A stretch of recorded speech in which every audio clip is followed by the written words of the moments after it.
Hello, welcome to the Trade Ideas Market Recap for Thursday, June the 19th. My name is Barry Anderson, and I'm the moderator of the trading room.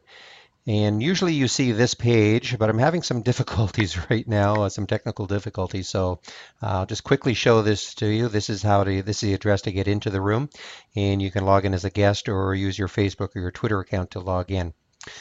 Well, let's get right to some of the trades today. I'm going to go over the trades that I took, but before I do that, I want to go over a couple of trades that were posted in the room by some of the members in the of the trading room. And the first one was RAD, and this was a great trade.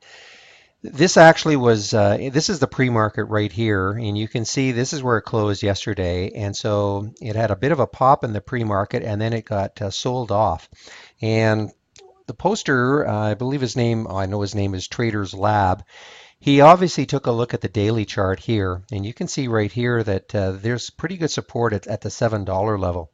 And so he actually, in the room, he said he was taking the trade at 707. So right in this area here. Again, this is the pre-market. So he took the trade right here, and I know another poster joined him, I think, at around 713 or 714. And look what happened. I mean, a bit of a sell-off here or a pullback here, but after that, I mean, this went from, again, his entry was about we'll just say 710 for both of them, and all the way up to 750 in the pre-market. Typically, I don't trade the pre-market, and so I didn't participate in this one, but a great call by him, and I'm glad at least one other person participated in it. So that was won by one of our traders because it's not just me who's posting, of course, in the room all day long. We have a bunch of great traders, so that's why I always encourage you to come into the room. The next one was, let's see, it was KBR. And KBR was posted by, now I may butcher his name. I don't know how to pronounce it, but it's Kabaig, Kabag.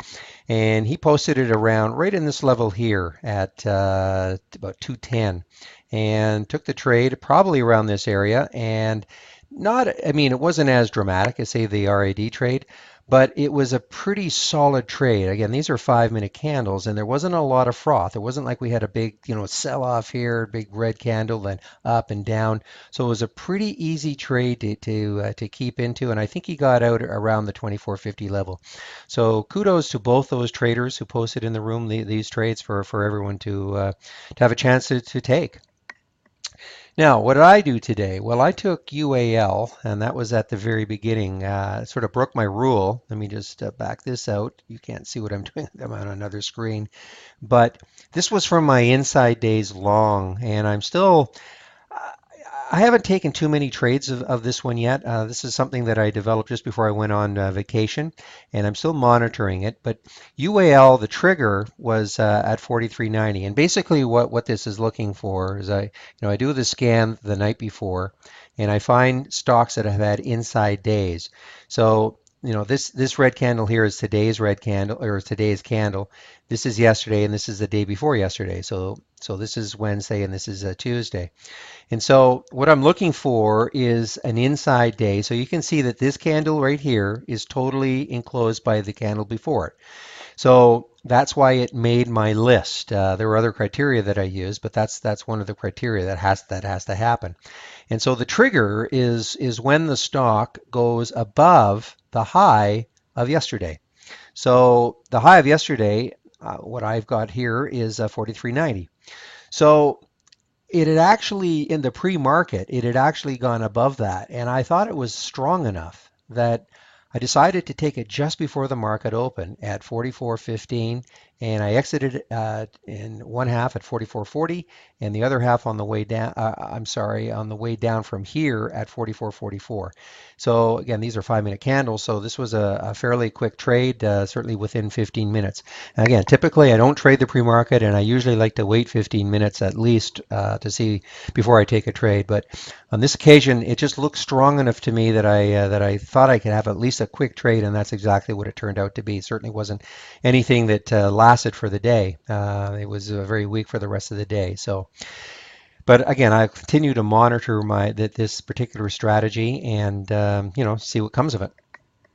Now, the next trade I took was CAG, and I apologize. The technical difficulties I'm having is one of the things is that I'm not able to show you how to do a reboot, and so I can't get the no repeats in here right now. So, at any rate, CAG, I was alerted to it at $30, and let me just bring it up. So $30 at 940, so right in this level here. And I took the trade. I decided this is a short. This was a short situation. And if you take a look at the daily chart on Conagra, you'll see that yesterday had a horrible day and another follow through day also down. So I decided that it was looking weak enough that I wanted to take the short, even though I think earlier on in the day the market was up a little bit, but I wanted to take the short anyway. And I wish I'd stuck to my guns on this because I actually had said to myself that this looked like something I could probably hold for excuse me, a long period of the day. It wasn't too frothy, even though this is a fairly big red candle and this is a pretty sizable green candle up.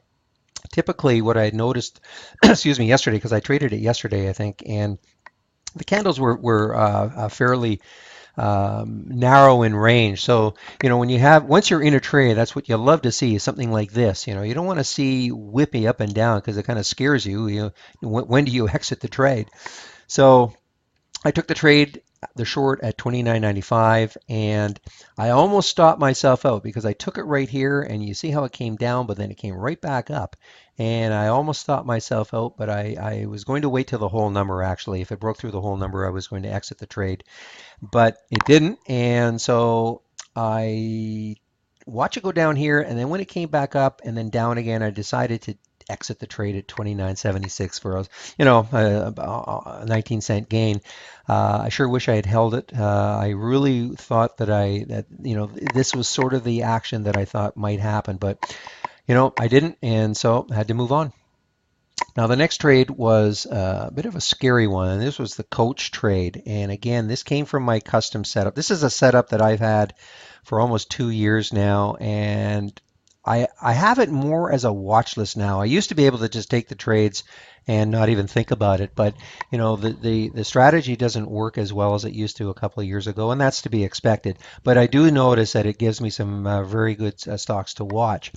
And so when Coach came on, Coach was at 11.15, so right in this area here. So you can see the trigger, excuse me, was at 36.82, and so it was right here for the trigger.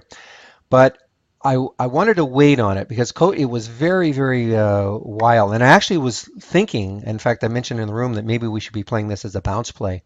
And so I watched it do this, but this happened so quickly that there was no place, in my estimation anyway, of putting a stop in. So I basically watched it, and I probably would have had it just paused here and giving me another green candle and then resumed, I probably would have taken the bounce. But as you can see, this was the only green candle. So then when it broke down again, and it broke down through $37, I decided to take the short right in this candle here, and this was really a quick trade. I took half off at 36.52 and the other half at 36.28. So a great trade, really. It was within probably 2 minutes.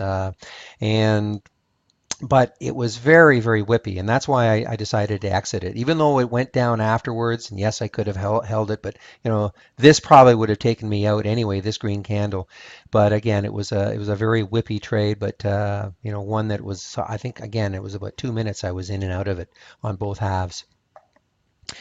The other trade I want to talk about is the CBS trade, and the CBS trade was interesting for me because what happened is it came on actually one of my bounce plays, and I don't have it here. Unfortunately, again, because I had to do a reboot, I lost some of my. I could do a history and all that, but you have to trust me on this one.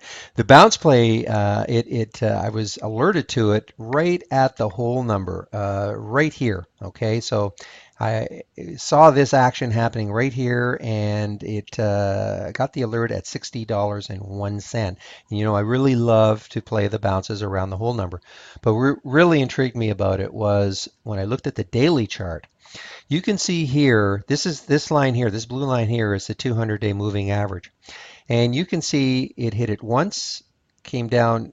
I think I counted about 11 times that it bounced off the 200-day moving average, including today. So that really got my interest. Sort of a double whammy, the fact that it was is bouncing off the 200-day moving average, and just to bring this back, the 200-day moving average for today was 59.94.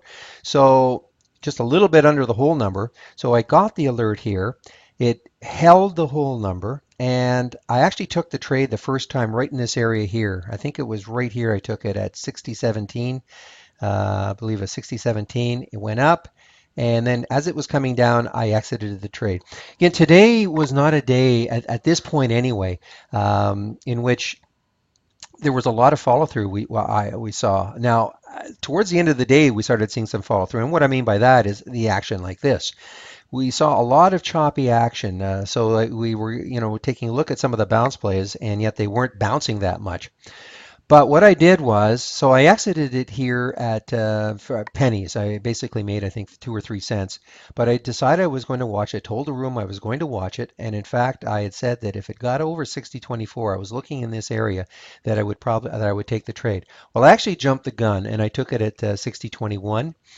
It just looked strong enough to me that that was certainly going to. It held the whole number, and it was looking like it was going to bounce off that 200-day moving average quite well. So I took the trade, and I'm sorry, I forgot to mark this up, but I exited half at 60.46 right here, and the other half as it came down at 60.50.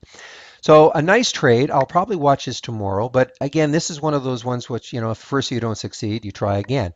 So just because the first bounce failed, it didn't mean that I should just abandon it. But really, it was a 200-day moving average that I thought I should really stick to this one and just see what was going to happen. So that's it. The only other one I want to talk about is STEM. STEM, just one second, please. I think my the phone is ringing.